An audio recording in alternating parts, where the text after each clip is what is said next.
as a part of this particular course, right, I just need to start from scratch. So I just want to know, like, who are completely new to this Linux operating system, how to handle the Linux operating system, or how to create a virtual machines to practice this particular Terraform on your Windows machine or something, the laptop which you are using. Anyone? Or everybody knows about Linux operating system and all? Just want to know. If you're like, if you don't want to reply here, you can reply in the chat room itself. I see only one person who is completely new to this, but still, I need to start from scratch. There is no other choice for me. Even if one person is not comfortable with this, so let me start from scratch. Okay, starting from scratch in the sense, let's say he doesn't know about any operating system, or let's assume like that. Okay, now I need to install Terraform. I need to practice the Terraform, and I need to understand what is AWS, and I need to understand Azure. This is the whole concept before coming to this particular Terraform in the mid level or the intermediate level or the advanced level. Okay, so if you don't know how to create a virtual machine, you can never practice. Or means what I mean to say is nothing but you can open your laptop and you can create a virtual machine, install some operating system and practice. Or else directly you can install Terraform on the Windows machine app.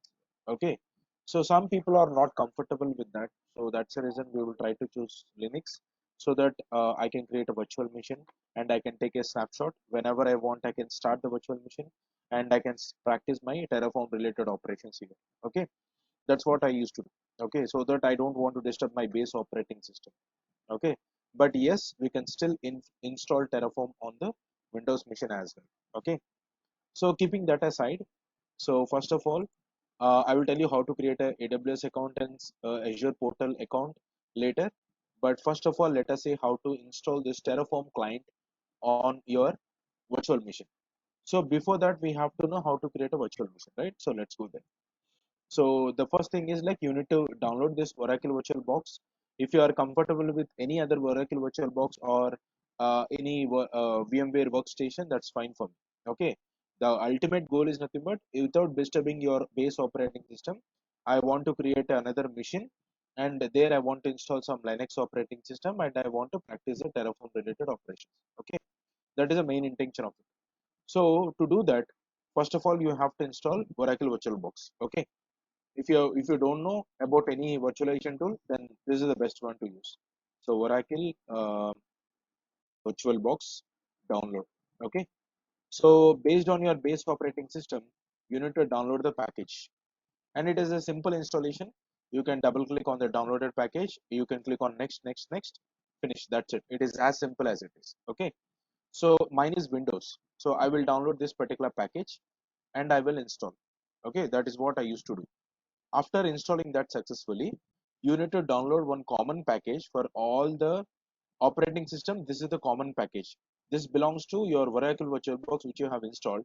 It is an extension package. Okay, so download it and install. These two things you have to do. Okay, this package you need to download according to your base operating system, and this package is common for all the operating systems. Okay, whatever your base operating system is, it doesn't care about it. Okay, it belongs to your Oracle VirtualBox. So once these two things are done, okay, you will see a window like this. So if you are you don't see anything on the left hand side, you will see something like this. Okay, once you see this, now I need to create a virtual machine. Like I'm using Ubuntu 20.04, that is a Linux operating system, Debian flavor Linux operating system which I'm using right now. Okay, and 20.04 is a version which I'm using in Ubuntu release. Okay, now the latest release is 20.04 according to LTS version. Actually 21, but in Ubuntu we don't use odd numbers, we use only even numbers. Okay, for production or whatever it is. Now to create this virtual machine, click on new. Okay, and one more point you have to take care is nothing but, okay, I need to create a Ubuntu virtual machine, right? So you need to download Ubuntu ISO, Ubuntu 20.04 LTS download. Okay. Now if you go to this download, second one, don't use desktop. So try to click on this. Once you click on this particular link, you will see desktop image and server image. So always remember, whenever you go into a real-time environment, right? You don't use any desktop. It's not like Windows. Okay. In Windows, you use Windows Server 19 or something like that, right? You will see some graphical user interface and you will interact your operating system. But in Linux in production or in real-time environment, we don't use any desktop versions. Okay, so for that you have to download your ISO as a server edition. Okay, download this. It will take some time. Once it is downloaded, you will see in your download section. Okay, the ISO. Okay, once that is done, once these two things are done, now I can create a virtual machine. Okay, so once this is done, I will go here. I will create under this particular tab. Okay, or I will create a new one, just whatever it is. Okay, click on new. Let's say Terraform. Let's say demo. Okay, now I am selecting Linux operating system type, and in Linux operating system, which flavor you want to select. I want to select Ubuntu 64-bit. Okay, sometimes you may not say 64-bit. If you will see only 32-bit. Okay, that means that in your BIOS settings you have not enabled virtualization. Okay, how to enable virtualization on your BIOS settings? It depends upon your laptop. Okay, what kind of thing you are using, based on that it will decide. Dell or HP or whatever it is, it depends on that. So search in Google, you will get lot of things how to enable the virtualization, so that you can create a 64-bit operating system. Okay, if not, you will be creating only 32-bit, which is not a real-time environment. Okay, so go to the next. Here, virtual machine in the sense which is a virtual server. It is not a physical server. Physical server means you will have a physical device, means physical rack. Okay, where you'll have your server, where your physical hard disk will be there, RAM will be there, CPU will be allocated to that. So this is how the physical, your CPU, it looks like that. Okay, now it is not physical, it is created through software. Your virtual machine, your Linux operating system which you are trying to install on the virtual machine. Okay, it is created through software. That is the reason it is called as virtual machine. It is not physical machine. Physical machine is nothing but my laptop. That is called as physical machine. My virtual machine is called as a piece of, using a software called hypervisor. Right now I am creating this virtual machine. Okay, now that's the reason it is called as virtual RAM. Now my base RAM is having 20 GB of RAM, but the chip which I allocated, right, that is having 20 GB. In that, for my virtual machine, how much you want to allocate? Okay, I want to allocate, so let's say 6 GB or 4 GB. That is more than enough. Okay, 4 GB have allocated. Okay, next. Okay, since I have more space, right, so I can use. I'm creating a virtual hard disk. So next, VDI, and then dynamic allocation, and then how much disk you want to allocate. This is also a software. Everything is a software. Okay, virtual it is. Now just I want to allocate something like 100. That's okay. Okay, it doesn't mean that it will use 100 GB. How much it will use only that amount of your storage. That's the reason we have selected dynamic in the sense it will increase according to the requirement. The maximum which I gave is 100 GB, so it can use up to 100 GB of hard disk, virtual hard disk. Okay, right now allocated, it will use only how much amount of, for your operating system is needed. That amount will be used based on your files creation, the packets which you are downloading, which you are installing and all. It depends on that, it will increase. It will increase up to maximum 100 GB. That is what I have allocated to my virtual machine.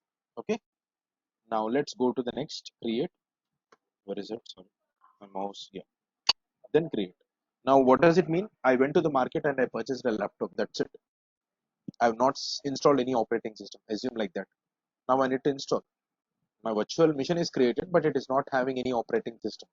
Okay, now what I need to do, generally you will insert some CD disk, your CD drive and all, which is having operating system, and you will start booting this virtual physical server, and you will install the operating system in the hard disk. Similar to that, for this virtual machine I need to install operating system in this virtual disk, right? So I need to mount that particular ISO. Okay, so go to settings. Here you can click on settings, or you can right click here, you can go to settings for this virtual machine. So go to settings, go to system. This is fine for me. Go to storage, click on empty, and here you can see a disk icon. Click on that and you can select the ISO. If you are doing for the first time, you need to choose. Okay, you can go there and you can choose it actually. Sorry, you need to click on this one, choose disk file. Okay, then it will go to your download section. It will see for your ISO. Okay, now since I did so many times, you can see in my cache memory, which is fine for me. So I am selecting Ubuntu 20.04.3 live server, AMD 64 operating system, like Intel processor actually. It depends on that ISO I downloaded. So select that. Once it is done, nothing to do with networking, so we'll keep it as it is, and then this is fine. Click on OK. Now I need to start this virtual machine. So it will ask you like how to install operating system. Okay, so that is called as like installing operating system on your virtual machine. Similarly, you will do in the hard disk. Sorry, in physical machine. Okay, let me boot this. There are two ways. One is you can click on start here, or you can right click and you can start here as well, or you can double click on this, it will start. Okay, now let's see. I double clicked on it. You can see now virtual machine is getting started. Please let me know if you are not able to understand. I will repeat that particular sentence or topic which I am trying to explain. Means most of the people knows, I think only 1 or 2% who are not comfortable. I'll show you Terraform how to install on your Windows as well. Okay, it's your comfort how you want to run your Terraform code. I'm comfortable in virtual missions because I take snapshots. Whenever I want to practice something again, I will start my virtual mission. I will do that and all.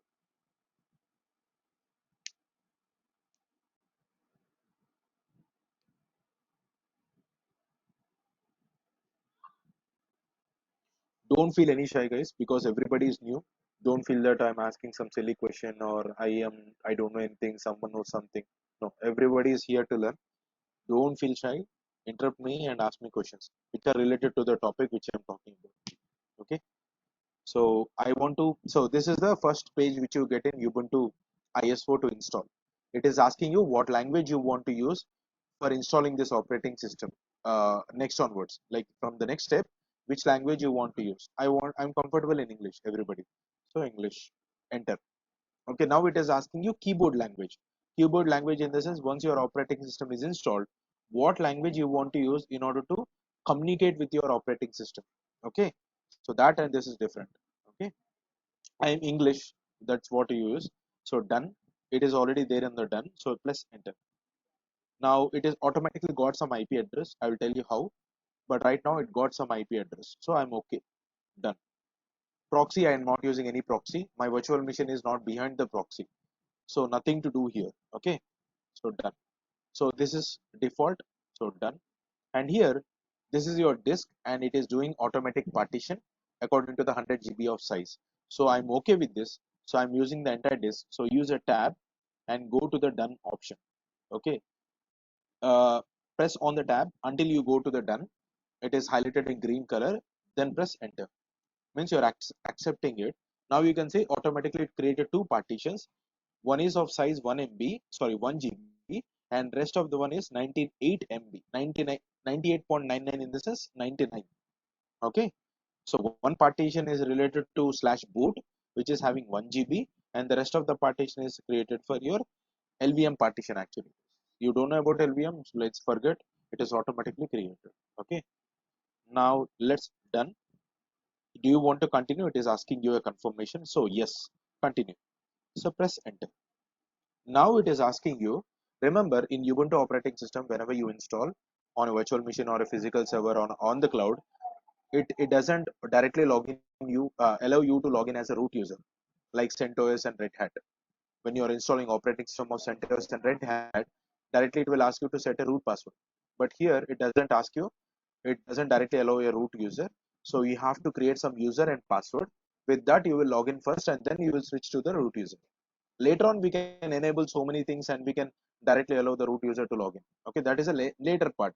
But initially, when you're installing the operating system, Ubuntu doesn't allow you to log in as a root directly. Okay, once operating system is set, you don't get any prompting actually to set root password. Okay, so your name is like you can give your name. It's up to you. That doesn't matter for us. Here it matters. So server name in the sense your how will you communicate to your server? If you want to communicate with the name, what name you want to allocate? Okay, so Terraform Okay, workstation. Okay, demo. That is the name I'm assigning actually. Okay, Terraform workstation demo. Pick some name. I told you, right, we need to create some user. So test user, that's what I generally use to practice. So test 123, test 123. Okay, so done, enter. Now this package is installed for, need to be installed. Why? Because if you want to log into this particular virtual machine from putty or from your base machine or something like that, this package need to be installed, which is called as OpenSSH server. This package is mandatory, so you have to install. So if I need to install, you need to select that. So how will you select? By pressing the space bar. Okay, it is selected now. So now give a tab, you will go to the done and then press enter, saying that you are okay with this. Now it is starting installing. So now the ISO is getting installed into your hard disk. That is what is happening based on the options you have selected till now. With that, it will install your operating system on your hard disk. Okay. Once it is done, you will get a login prompt to log in with the user what you have created. Okay. This is how it happens in the background. If you want to overcome and if you want to make it much faster, we have so many tools actually. Vagrant is the best tool which we can use to spin up your virtual machine on Oracle VirtualBox, VMware Workstation, whatever it is. But if you want to load it from scratch, like how this operating system will get installed, this is the method which you need to start with. So Venkat, did you got the point? What I'm saying, or it is bit speed, you're not able to catch it or something? Please let me know. I will just correct myself and I will come down. Okay. Other guys as well. Okay, not only Venkat. If you are not able to catch, no hesitations, guys. Okay. So just be straightforward. I'm hoping so. Everything is fine. If you don't answer anything,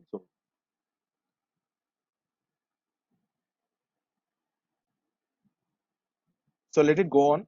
I think this is getting installed. It will take few minutes. Okay. So meanwhile, let me go walk through the document. So which is already pushed into GitHub. So don't go to the main branch is a default branch according to this actually. In master branch, you will see the actual course. Okay. I'm already in the master branch. If you, it looks like this. Okay. If you go to the first topic of this particular course, click on that and you will go to the first concept here, install setup, initial setup, sorry. So if you click on this, I've already copy pasted everything with the output as well, how it looks. What kind of operating system I have used for this installing this Terraform on Linux operating system, and what are the methods you need to follow, which we will do right now, and what are the steps you need to follow and do the Terraform setup. In Windows, if you want to do, these are the steps which you need to follow. And I have already given the links. If you want to understand more about this commands, what I've executed and all, you can use this particular links as well. And at the bottom, you can see how to install AWS CLI to communicate from the CLI to your AWS credentials using it to the AWS console. And if you want to use Azure, we have Azure CLI how to install and how to configure this. Okay. And then at the last, you will have some links. Okay. Whatever the topics I have discussed above, you have this reference link. Okay. You can open one of them and you can understand more. Okay. It is for you. So I even gave the output. So you can just Uh,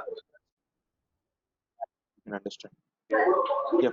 Actually, is the link shared or Sorry. is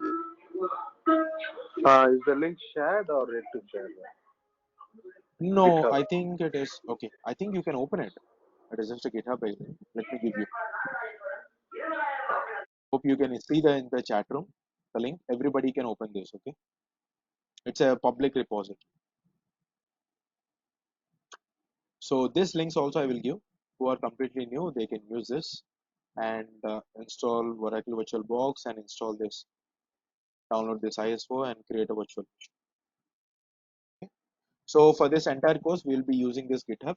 Every day when I do some changes, I will push the changes to the repository. Okay, you can see it is almost having I think 37 commits or something as of now. So I will be keep on changing these documents. Whenever I feel that something is missing here, I'll keep on modify this documents. Okay. So these are the important links. I already gave it. Okay. So it will take some time. So go through this. Okay. Meanwhile, let us see on Windows how to install. Until this is going on, right? Let us not waste our time. Okay. So in Windows, if you need to install, there is a simple method actually. Okay. The simple method is, first of all, you need to install Chocolatey. So Chocolatey is a repository kind of thing for how we have Linux operating system. For Windows, we have some repository where we can download the packages and all for Windows. Okay, from the CLI you can do that. So to do that, first of all, you have to configure the Chocolatey. So if you open this link, whatever the command I gave here to execute, this is the command. Okay. So in order to execute this command, okay, you need to do open your PowerShell as a administrator. You can see here, we need to open the CMD or PowerShell as administrator, then run the below command to install Chocolatey, which is the package manager for Windows OS. That is, I've clearly mentioned, and you can see the screenshot which I placed here. See, why, because I cannot execute every time because it's already installed. So that's the reason I took a screenshot so that everybody can see how it looks. Okay, so this screenshot already gave the link here. You can just open this. Okay, let me show if I execute how it looks. Okay, just copy this. Let me open the PowerShell or CMD. You can open as administrator and just paste it. Okay, then enter. It will tell you it is already installed. Okay, nothing much. You can see, right, was found at, it is telling you warning. Okay, you can see that it is already installed and all. Okay, so once this is installed, right, simple commands you can see here, like Linux operating system, how we execute apt install package name, right, and yum install package name. It's so simple. So that's the reason I preferred this particular option for installing Terraform on Windows. So now if I execute Choco, okay, install, this is the CLI command, Choco install, and the package name what you want to install. You can install Terraform, you can install Azure CLI, and you can install AWS CLI from using this Choco itself. Okay, this repository has all the information. You can see it is already telling you that a chocolate is installed and Terraform is also installed with the latest version. You can see there. You can see here, right? It is the latest version is 1.0.7. It is already installed. So Terraform version.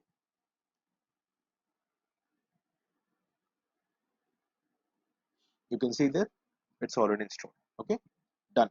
Same steps are written here. If you want to open the Chocolatey link repository and just understand, just click on this link and you can search. Let's say Terraform.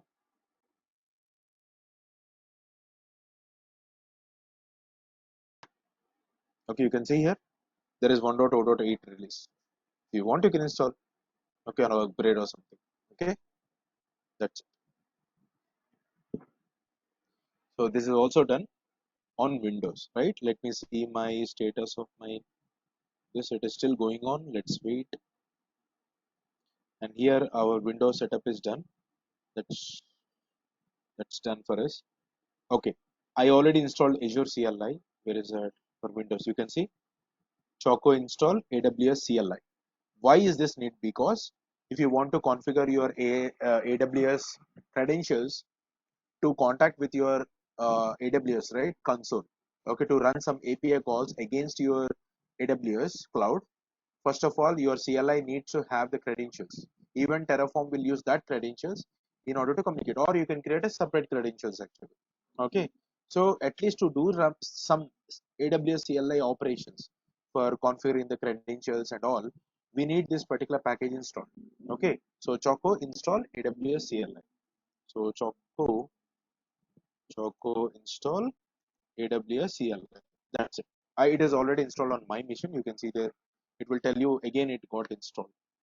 Okay. Let me check for Azure. Okay. So if you want to install Azure, I think I have not placed here. Let me try to search for that. If it is not there, I will add it in the documentation. Okay. So let me search for Azure. Okay, you can see here there is Azure CLI. You need to execute this command.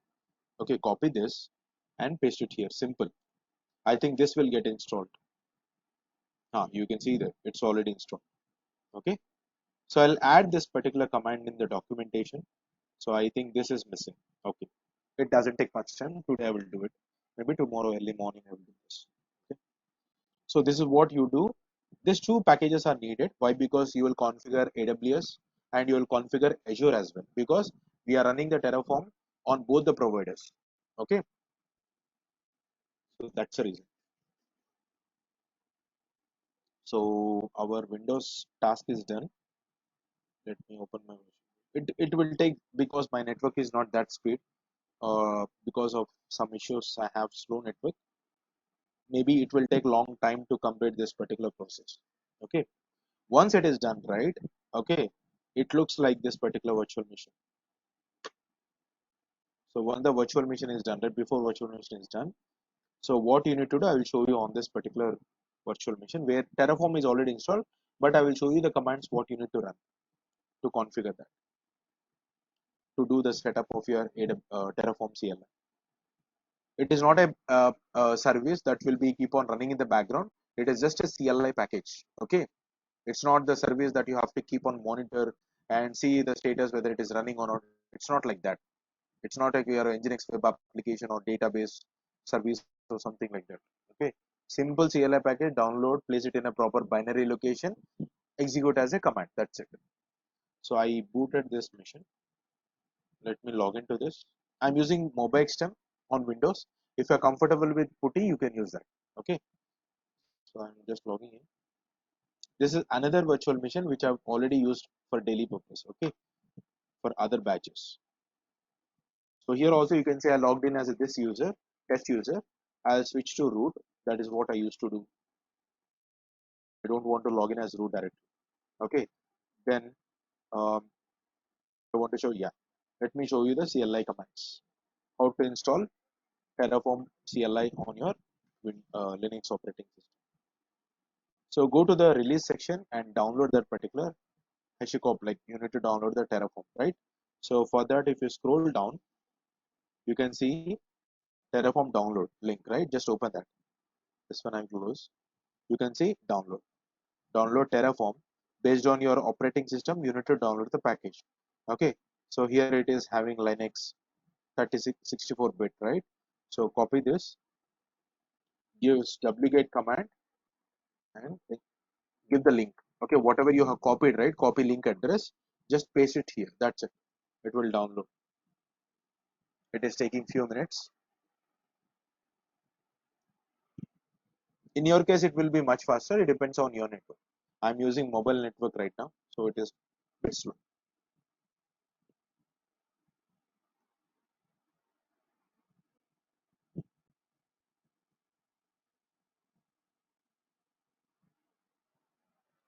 For these 2 days, today and tomorrow, the network might be slow. Day after tomorrow, there will be no issues.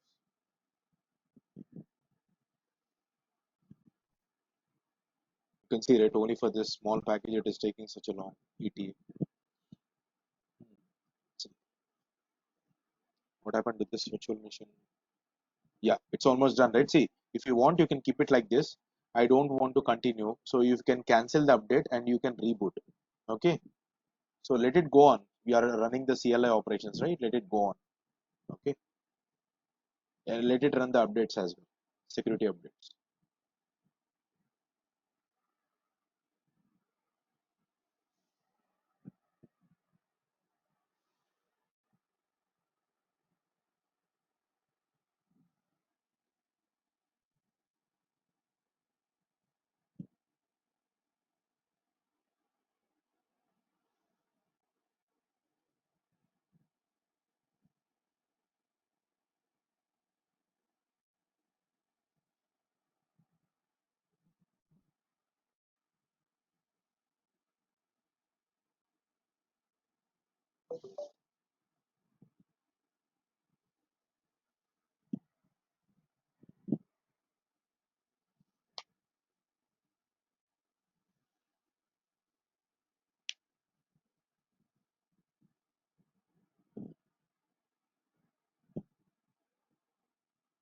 So here I have a question here. Yeah, yeah, go ahead. Normally, this Yes, Terraform please. where we execute the code, Mhm. do we place this machine at our premises or do we place it in the cloud? Generally, you will be writing your code on your system, okay? Or we will maintain a common platform for everybody, or else you will write in your local system and you will push it to the repository actually. Okay, it's not that you directly apply on your target provider. You'll first push it to the, generally I'm saying in real time world, okay?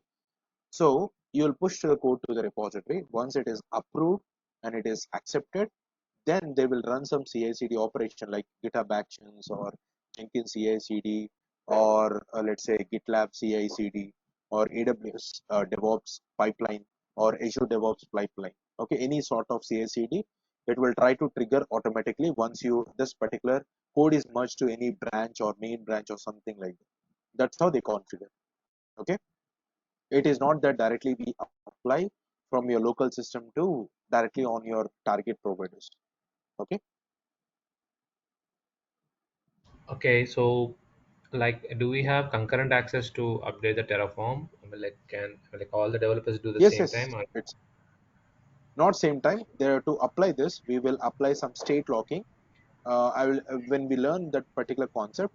When one person, let's say you are executing some, you are one of the developer and I was one of the developers for the same project, and we are working for that. Okay, let's say you did some code changes in the Terraform configuration file as per the client need or something, and you fixed it and you are pushing now and you are applying it. Okay. In meanwhile, if I also try to modify something and if I apply the same thing, it will lock me. Locking saying that one person is already executing that. It will tell me who is that, what time he has executed the command, what command he has executed. It will tell me that. That functionality is there in Terraform. That is called as state locking. Remember this word. When we come across that particular topic, I will explain you in detail with practical session. Okay. okay, Anything else? nothing from my side. Okay. Thank you.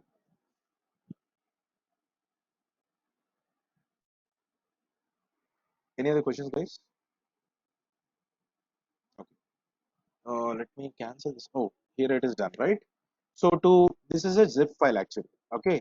Sometimes in your system, if you don't have this zip file, okay, what you can do, again, you can open the documentation. I already gave it. Just I'm just telling you that if you want to install, okay, where is it? Yeah, you can execute this command for Ubuntu. You need to install this package.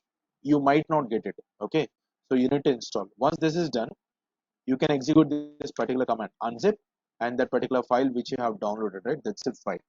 Okay, so unzip.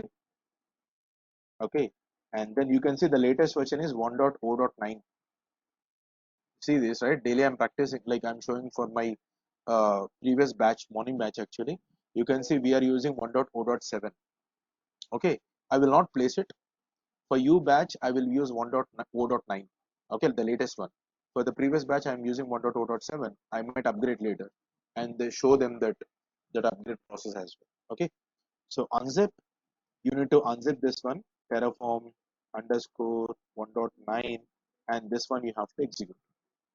Once it is unzipped successfully, you will see this. Okay, so Terraform this particular directory. This is a binary file right now, means executable file. Now this executable file, if you don't place it in a proper binary location, you cannot execute as a command. Okay. Every time you need to go to that location and you need to use like dot terraform like this, you have to execute. You can see now. You can see this right now 1.0.9. My see the command which I execute directly, you can see it will show me 1.0.7. Okay, you understood the difference, right? Now it is telling me that there is a new latest version and blah blah blah some XYZ. Okay, forget about that. Now the point here I want to tell you that if you don't place it in a proper binary location, you cannot execute as a command. Okay, every time you need to go to the location where you downloaded that particular binary and you need to execute the command. So which one is easy for us? Place it in a proper binary location, right? What is my binary location? I'm completely new to this. I don't know what is this exactly. Okay, so if you don't know something, echo dollar path. This will tell you what are your default binary locations for your operating system right now, Linux. Okay. Now these are the binary location. If any one of them I can place it. Every one of them, the paths are divided with this hyphen. Sorry, colon actually. Okay. Now, where I want to place, I want to place my third party related binaries, right? User local bin. There I want to place it. Okay. I want to place my binary under this user local bin, right? I already have this Terraform. You can see there. That's where I can execute as a command. Okay. Now, what you need to do, if you want this particular latest binary, or you want to use this one, you have to replace this. Simple. cp -r, not recursive, cp Terraform, and just give user local bin. That's it. It will go and it will replace that. Okay. Then once it is replaced, now you can execute your Terraform command. Simple. That's it. Okay. This is so simple. This is what you need to do. That's it. Done. Your Terraform workstation is ready. Now you can execute your Terraform commands. But your Terraform is not now ready to communicate to the target provider. So first I need to tell about them. Then I can show you how your Terraform can communicate to AWS or Azure and how it can run the API calls. Okay. So before that, let me complete this one. Oh, it is already done. You can see, right? Another mission is ready. So reboot now, enter. So it will show you like this. Press enter again. So now it is loading your operating system from your hard disk because you installed there, right? What are the steps you have followed previously? You have installed your ISO on your hard disk, virtual hard disk. So it is loading from there. Once this is done, I will log in there. I will follow the same step to install the latest Terraform version. Okay, so that you will get some idea.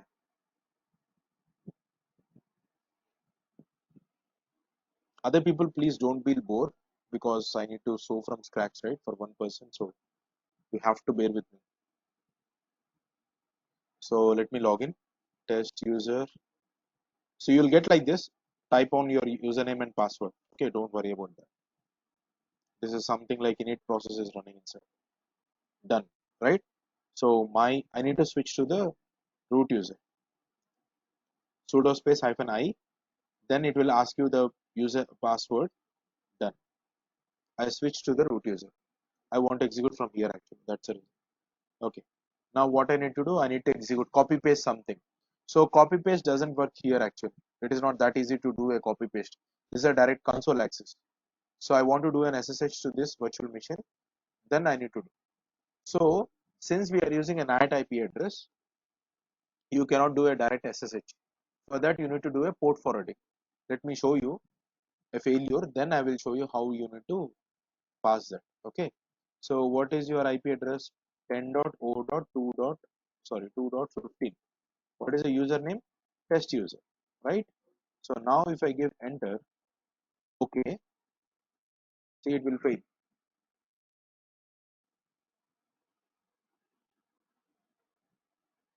It is not accepted. It is not able to reach. Why? Because I will tell you. I'll tell you one more point. Here another virtual machine which is already there, right? If you see the IP address, same IP address. Why? Because every VM which is using a NAT will get a same IP address. So when you run some particular SSH or ping, to which virtual machine it will reach, you never know, right? It can reach to this or that. So in order to log into this virtual machine, what I need to do, because why I'm using this IP address is I'll get internet connection, like I can communicate to the external world. Okay, that is the main reason for this. Okay, so I can run ping, which means that I was able to communicate. You can see google.com. I'm getting internet connection and all. Only SSH I want not able to do from remote location. So to solve that problem, I'll go to Oracle VirtualBox. This is the new VM, right? This is the new VM. So what you need to do, go to network, click on this directly. It will open the network settings. Click on advanced, go to port forwarding. Here you need to bind some port number on your host machine to your port number on your virtual machine. So by default, to do an SSH, your virtual machine will listen on 22 port number. Okay. So you need to bind some port number on your Windows machine to that 22 port number. So let me do that. So host port number is, let's say, 2626. I want to bind that port number to my virtual machine, which is like guest port 22. Once this is done, right? So now no need to use a what does it mean? Now no need to use this particular virtual machine IP address. I can use my Windows IP address called 127.0.0.1 localhost IP address. Then the username is test user, and the port number is now 2626. One, you are communicating with this port number, right? It will reach to, it will forward whatever the packets are reaching to this particular port number in the background of your Windows. It will redirect the packet to that particular virtual machine. That's how I did it, the port forwarding, which is called as. Okay, now once I did it, click on OK. Once it is done, right, see, now it is prompting for the password, which means that your packet has reached to the virtual machine. Now authentication is pending. That's it. So test 1 2 3, right? Okay, test 1 2 3. It is asking you to save this console. I want to save because tomorrow I can directly log in. No need to give all the time this password. Done. You logged in. Switch to the root user. Sudo space -i. Give the password of that user. That's it. Done. Follow the steps. What are the steps? Duplicate. Oh, sorry. That link. Where is that link? Oh, right click. Copy link address. Just give it here. 1.0.9. Or again, it will take some time. Okay. Let it go on. Malicious. I think this new machine, right? It will not have that package, unzip package. I need to install this package as well. Okay. So before installing this package, since it is a new machine, right? I need to do one thing. Okay. On Ubuntu, Yeah. I need to run one command, that is apt update. Once I ran that, I can install this particular package. What is that? Unzip package. Okay.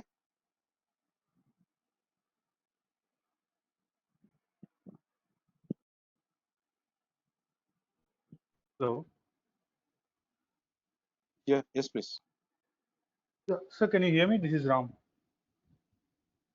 Yeah, I can. Yeah. So just now you did that the port forwarding, right? You gave the IP Yes. and the port. So the Yes. IP you gave is I've not 127.0.0.1, given right? any IP. Sorry. Hello.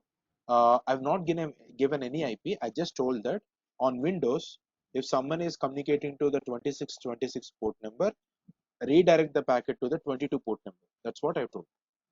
Like, that's it. Oh, can you show that setting that one? So, Yeah. so So which open this, means right? you're saying only on the settings you have to set it only port number. Yeah, that's it. See, simple concept here. Whatever the ports are coming to this particular port number on my Windows, it should go to the 22 port number on this network, to this virtual machine. That's what I've told. Okay. If you look at Okay. my old virtual machine, right? If you see this virtual machine, maybe I used 2424, I guess. I cannot use the same port number, right? So that's the reason. You can see there, So, it is We can take any 24, port. I guess. uh, See, 36 it is. Okay. so here, hi, so Dinesh here. Yeah, So Dinesh. here we don't want to depend on the bridge network, right? So to use the Yeah, that's the reason. Because every time I will so change the uh, networks. So today I will use a mobile network. Tomorrow I might use router. Tomorrow I might use dongle. So because if I use a bridge network, this will change. That will be a headache for me, hmm, right? So okay, that's the reason, to okay. avoid these things, I'm So using this one. so Okay. so it is also like a non-vulnerable, right? If you are Yeah, same. using It is NAT in the sense, I will tell you. Network address translation in the sense. Uh, See, when my packet is going from my virtual machine to the outside world, it will convert the IP address to the public IP and then it will go outside. Okay. But when the packet is coming inside, it doesn't know the destination. So it will reject the packet. Okay. That's how it happens. Okay. yeah, correct. That's the Okay, reason I got it. cannot do an SSH to the virtual machine with that particular NAT IP. Okay. Got it. To be simplified. Okay, if you want to learn something about NAT, you can search in Google like what is NAT, you will get a lot of information. Okay, but this is a small abbreviation. Why? It is rejected. So it is done this. So now if I run unzip, right, it will tell you this is not available. The best part of Ubuntu is it will tell you what command you need to execute for this command to get executed. Okay. So before running this, I need to run update command for the new operating system of Windows, sorry, Ubuntu. Once this is done, apt install unzip. So once this command is done, right, I hope this is done. Now you download it, right? So unzip to Terraform, simple. Now you have this binary, right? I need to place it in a, sorry, you have this executable file. Now I need to place it in a proper binary location, right? So echo, sorry, spelling mistake. Okay, same binary location almost. Okay, so now I will move this particular Terraform. I want to move. Copy in the sense it's same, but copy. I don't want to place it there. I want to just move out. Cut, paste. I don't want to do copy paste. I just want to do cut paste. So that's the reason I'm using move command, MV. So user local. I want to Uh, place it in this binary location. Okay. Yeah, Yeah. Go ahead. Srikanth here. Yes, we can.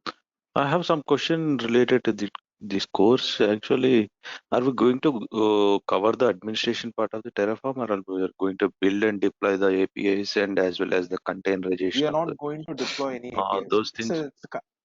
It's a Go Oh, language. They have to learn the Go language and they have to write the customized APIs and all, right? It's not part I of the mean, any course. building part at least, We are doing the building of the CI/CD containers. operations, right? We are doing CI/CD Okay. operations and all. Yeah, we are doing that. S- Okay. Yeah, So we make use that of the comes under modules. development actually. People who are don't have the background, right? Again, we need to explain Golang and all. It's really tough.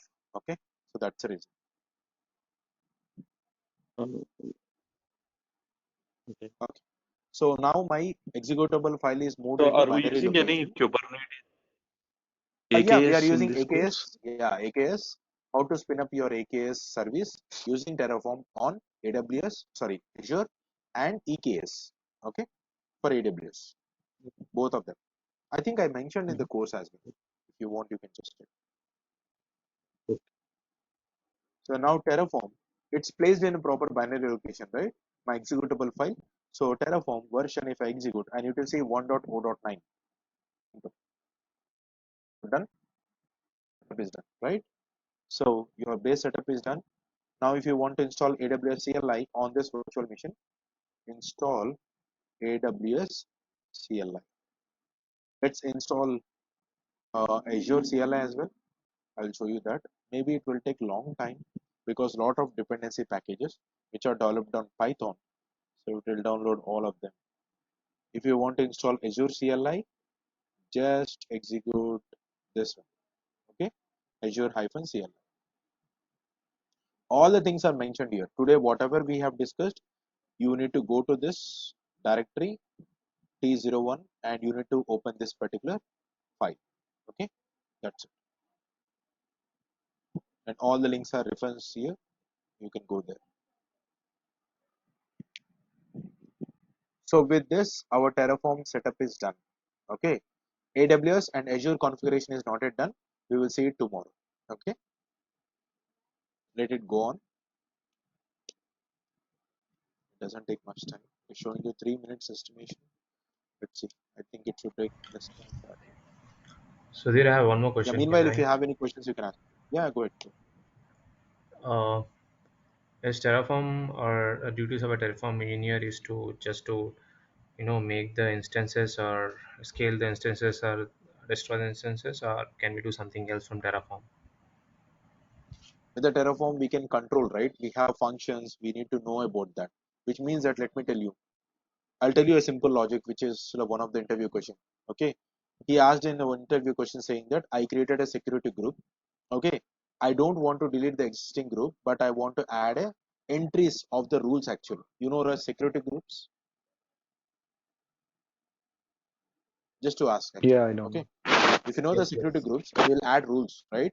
Inbound and outbound rules. Okay, so that inbound and outbound rules should be added based on the application which I'm trying to deploy.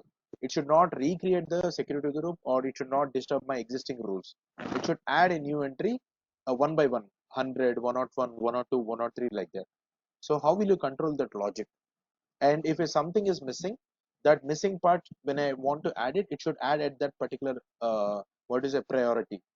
So how I can handle these kind of things, logical things, that also can be done through Terraform. It's not only just creation and all. And then we have state file. Just now we discussed, right? When multiple people are working on this configuration on the target provider, if one person is executing something, or a CI/CD operation is going on a target provider on specific resource, the other person is trying to execute on the same thing parallelly, it should reject. Okay, I don't want two people doing the same thing or a different thing and messing up my infrastructure, right? That should not happen. So then that's where you come in across into state locking with remote storage, state storage actually. Okay, so this, it is beyond the Terraform only just creation, destroy, and update. Beyond that actually. Okay, we need to write our modules. We need to know what is Terraform Cloud, what is enterprise, Terraform automation. Okay, Terraform testing as well, unit testing. We are covering that as well. Okay, it's not only a Terraform with basic commands. Yeah, you can walk through this particular syllabus. You can switch to the main branch, and you can see the syllabus over there. Let me walk through that. Oh, what happened guys?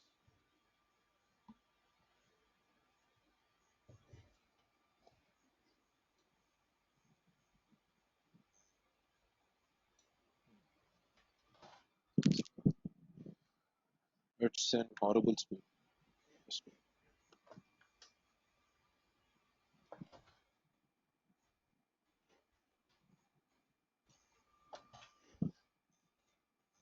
One not 5 kbps.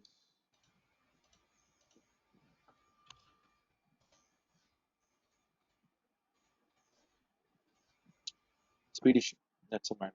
Okay, we can go on.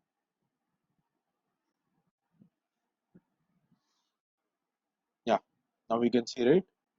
So somewhere I've mentioned about that as well, automation. You can see it, the syllabus. It's not only just a creation. We have Terraform resources, variables, functions, values, data source, backends, workspaces, provisioners, modules, cloud, okay, graph, expressions. Okay, and then if you see the documents over here, what I've written here, say Terraform automation, Terraform testing as well, unit testing and all. And we have some demos, real-time demos, 0, 1, 2, 3, 4, 4 demos which I have. It's not only that actually. So you'll be learning Terraform, you'll be learning AWS who are completely new, and they will be learning Azure as well. So I picked only 10 services from each and every cloud, 10 services from Azure, 10 services which are really important for compute and networking on Azure and AWS. Okay, so that you'll have some experience on that, and you can increase your resume weightage as well. Okay, it's not only a Terraform. Okay, so yeah, I hope I answered your question. If you are looking for more, you can just tell me. Okay, so this is done.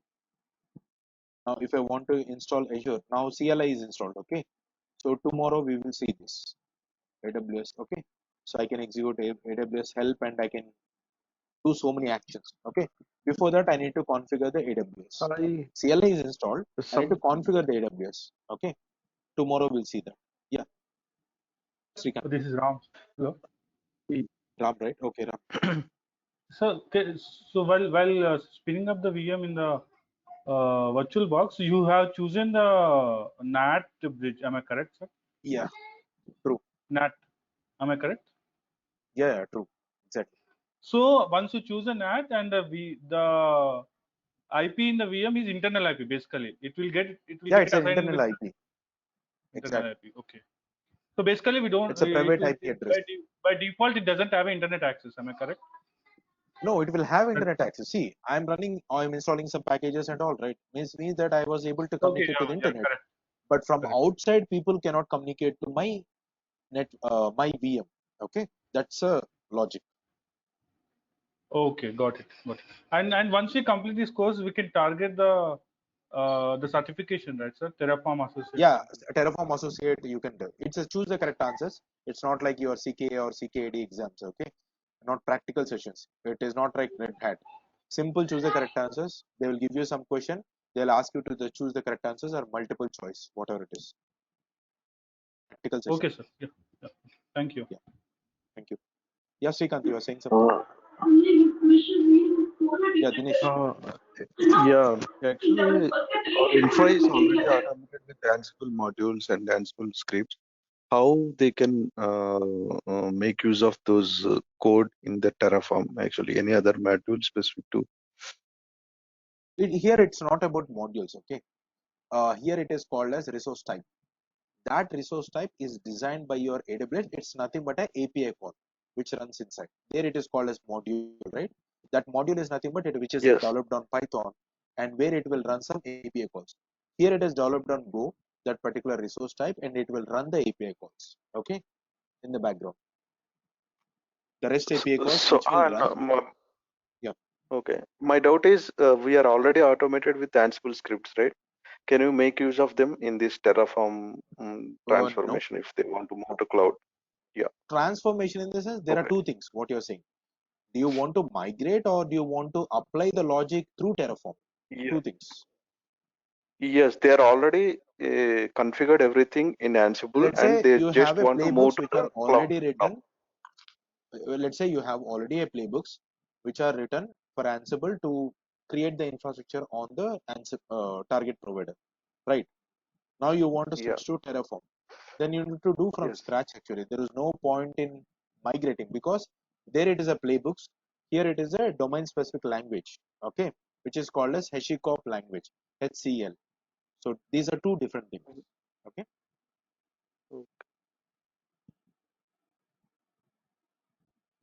so you mean to say like it can't be like you can't do some changes. You can What over are the logic add. you cannot use the same playbooks or you cannot convert that particular YAML file into DSL language. That's what I'm saying, okay. Okay. And You need to write the my logic, understand the yeah. playbooks, understand each and every task what it is doing step by step. See, how will you write a playbook? First of all, you will do step by step order, and then you will convert that in the step by step order into your playbooks with the respective modules. So here also, whatever you do the step by step process in your AWS console or your Azure console, that's how you convert that into HashiCorp language. But you cannot, if you know the steps what you are writing in a playbook, that you need to understand and you need to make a note of it and you need to write your HashiCorp language, DSL language actually, for Terraform. That's it. You need to do from scratch, but it will simplify your job. Rather than writing those many tasks in Ansible, you can do with a single HashiCorp block actually. It is called as block. You may not know about it, but if you know, that's well and good. With a single block, you can create the resource. But here, we need to write so many tasks inside the playbook. Okay, that's a way of writing it. Let's not confuse other people. Let's stick to the point right now. Yeah, yeah, that's all it for today actually. If any questions, people can stay back, or else we can leave for the day. Yeah, yeah. Can you explain about the CDCA, what that means? Sorry, I hear some background noise. I'm not able to catch you. CDCA, Dinesh, CDCA, CDCA. C CD, What it refers for the CDCA? CICD, or you're talking about something else? CICD.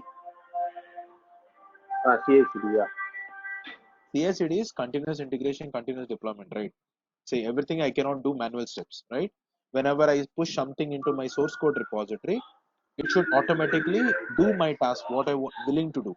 Okay, what an operation engineer will try to do, so that I can get some result. Based on that, I can modify my configuration files or my code. So to do that automation process, we use the CI/CD process. That is called a CI/CD, the method. So Okay. to do that, we have different tools like Jenkins.